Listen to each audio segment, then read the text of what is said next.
Welcome back to Inside City Hall. We're turning our attention now to the city's troubled public housing system. Mayor de Blasio has a new deal with the union that represents 1,000 NYCHA maintenance workers. For the first time, crews will now be able to work weekends, not just Monday through Friday. The contract includes several pay raises and weekend bonuses.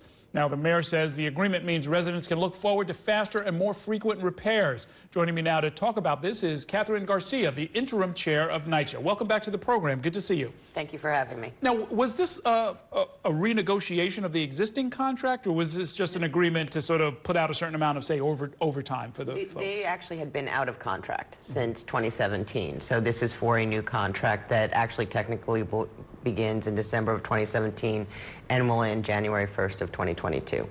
So under the new rules, how much more time will be available for people to work on maintenance repairs and other problems? So our new schedule, and so some of the maintenance workers will work for 10-hour days, some will have an additional schedule, but it means that we will be open and ready for business from 8 a.m. till 7 p.m.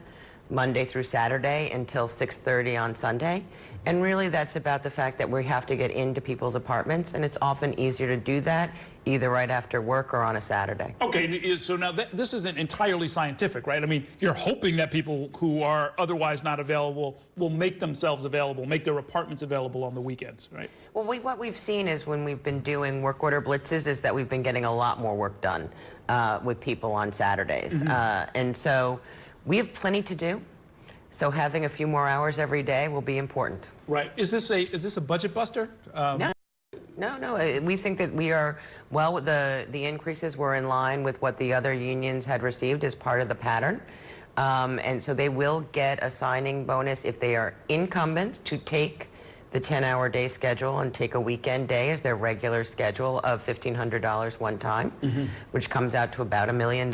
So this is really not a budget buster for us. Okay, very good. And so now, when it comes to matching up the work orders, I mean, I understand that that's where some of the backlogs stem from, right? That your system, whatever it might be, is not quite that simple of getting the maintenance worker, their supervisor, and the apartment owner or the apartment dweller all on the same page. Well, no, so that can certainly be challenging because we try and make sure we are scheduling with the tenant, and they can often schedule themselves through an app.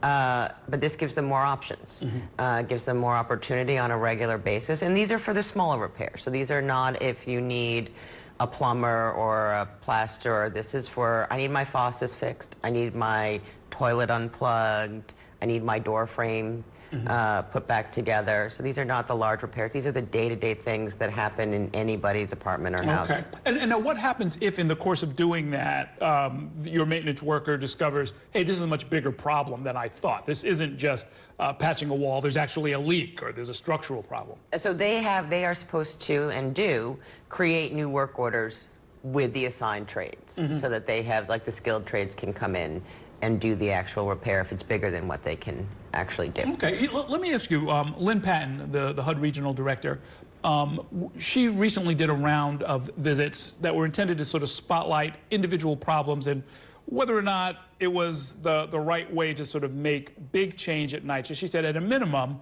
it'll focus attention on these apartments, these common entryways, and some things will get done. Did that happen as far as you're concerned? I don't think we gave specific direction to anyone to do anything differently than they had been doing.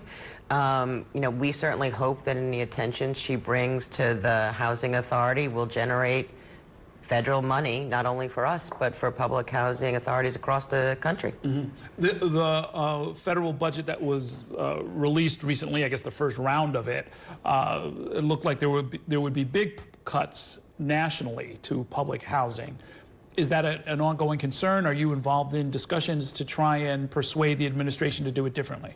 We are absolutely concerned about where the president's budget more or less zeroed out a lot of public housing money.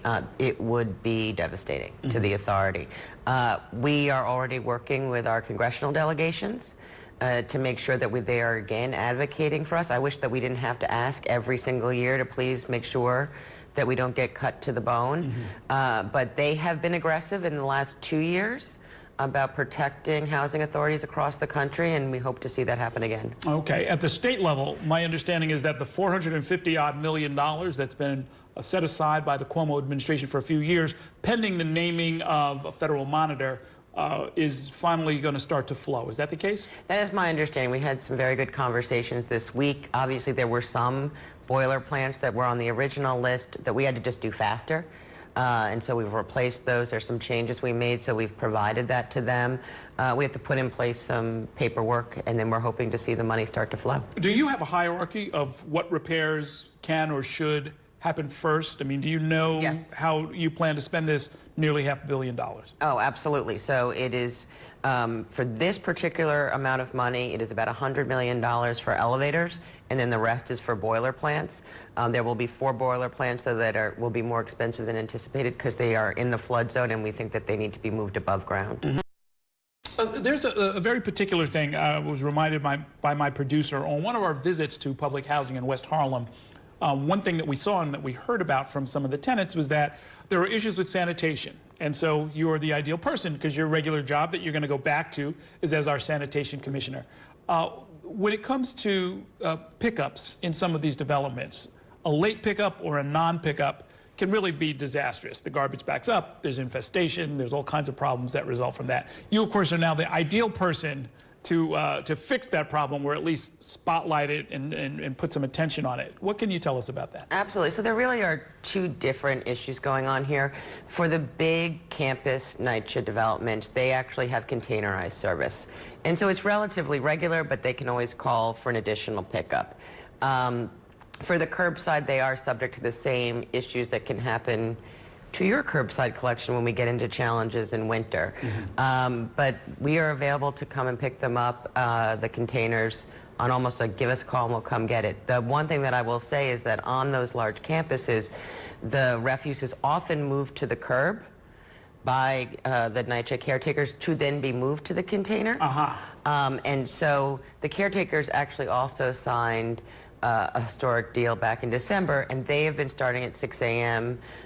So that we can get to the material and staying on staff until 7 o'clock at night. So, I mean, you know better than anybody that if the stuff sits out on the curbside for 12 hours, it's a 12-hour, banquet for the rats, right? Yes. Oh, no, absolutely. And how you pick up material and do it efficiently is incredibly important. So there's been some collaborative work going on between some of the developments and the Department of Sanitation around how do you do even that one move from the compactor room in the basement to the curb to the big compactor. Let me ask you about, I guess, the governance questions that are still out there. The mayor recently, he said that it's going to take a little bit longer. They missed 1 or 2 of their early deadlines about finding or picking from a short list who the new CEO and who the new board chair, somebody who will step in permanently and allowing you to go back to sanitation. Are you involved in those discussions? I am not directly involved in most of those search conversations. Occasionally someone will ask to speak with me, but I don't ever know whether or not they're at the front or the back of the line. So. Well, I would think that you'd have some valuable information to give to people even before there's an official handoff of your duties. Oh, no, certainly I'm assuming that once they actually make a selection, that I would spend time with whoever the incoming chair is. Okay, well, we'll see who that person is, and we'll look forward to hearing more about the new regime and how well you can get to that backlog of maintenance issues. Thanks for coming by. Thank you for having me.